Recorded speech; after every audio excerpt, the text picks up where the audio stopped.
Hello everyone, welcome back to my channel and I hope that you all are doing very well. So in today's video, we'll be discussing the summary of the poem Strange Meeting written by Wilfred Owen.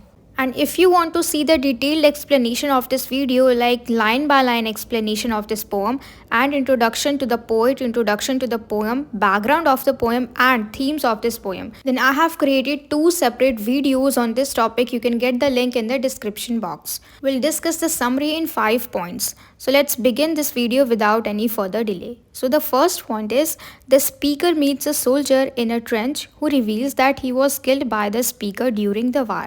तो देखो इस पूरे poem में हमारे पास दो soldiers हैं और इन दोनों सोल्जर्स में से एक जो है हमारा स्पीकर है, यानी जो हमें पोएम बताता है, पोएम पढ़ के सुनाता है। तो एक स्पीकर है और दूसरा सोल्जर है, ठीक है। वैसे तो ये दोनों ही सोल्जर हैं। तो ये स्पीकर जो है अपनी मृत्यु के बाद इस सोल्जर से मिलता है एक गुफा में, एक ट्रेंच में, कह सकते हैं टनल या फिर हिंदी में सुरंग, ठीक है। तो ये उससे मिलता है सोल्जर से और ये सोल्जर स्पीकर को बताता है कि तुमने मुझे, जब हम लोग ज़िंदा थे, जब युद्ध में लड़ाई लड़ रहे थे, तो उस वक्त तुमने मुझे मार दिया था। ड्यूरिंग द वार यानी युद्ध के समय पर तुमने मुझे मार दिया था। तो ये जो सोल्जर है इसको स्पीकर ने मारा और ये लोग युद्ध लड़ रहे थे, तो स्पीकर को भी किसी दूसरे सोल्जर ने मार दिया, क्योंकि ये लोग थे तो युद्ध में ही, तो सब एक दूसरे को मार रहे थे। तो इन दोनों की मृत्यु हो गई और मृत्यु के बाद स्पीकर जो है ये सोल्जर से मिलता है इस गुफा में।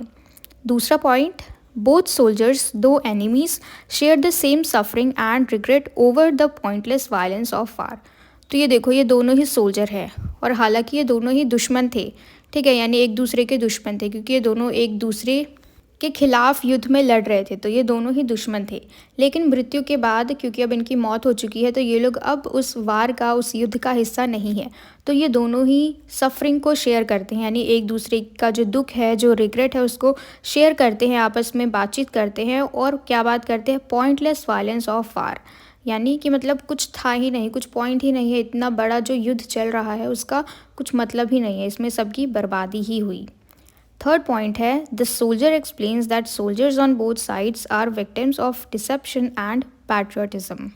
तो जो सोल्जर है वो स्पीकर को क्या बताता है कि इस युद्ध में दोनों तरफ के जो सैनिक हैं, यानी अगर दो देश में लड़ाई हो रही है तो दोनों देशों के अलग अलग सैनिक हैं, लेकिन देखो ये जो सैनिक है ये हर तरीके से फंस जाते हैं, है ना। ये देशभक्ति का शिकार हो जाते हैं, ये धोखे का शिकार हो जाते हैं, मतलब देशभक्ति के नाम पे इनसे लड़ाई करवाई जाती है और नुकसान इनका होता है, इनकी मृत्यु हो जाती है। क्योंकि देखो जो एक सैनिक होता है वो अपने देश के लिए जान दे भी सकता है और उसको जान लेना भी पड़ता है, किसी दूसरे की हत्या भी करनी होती है।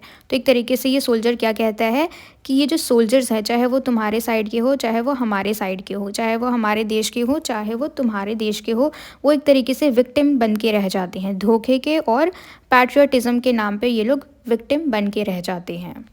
फोर्थ पॉइंट है हमारा, they discuss the futility of war and the loss it causes for everyone involved.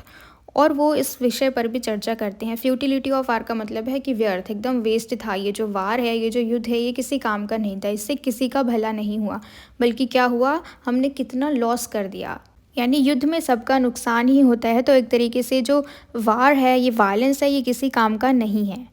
Last point है हमारा, the poem ends with the speaker's realization of the shared humanity between enemies and senselessness of war.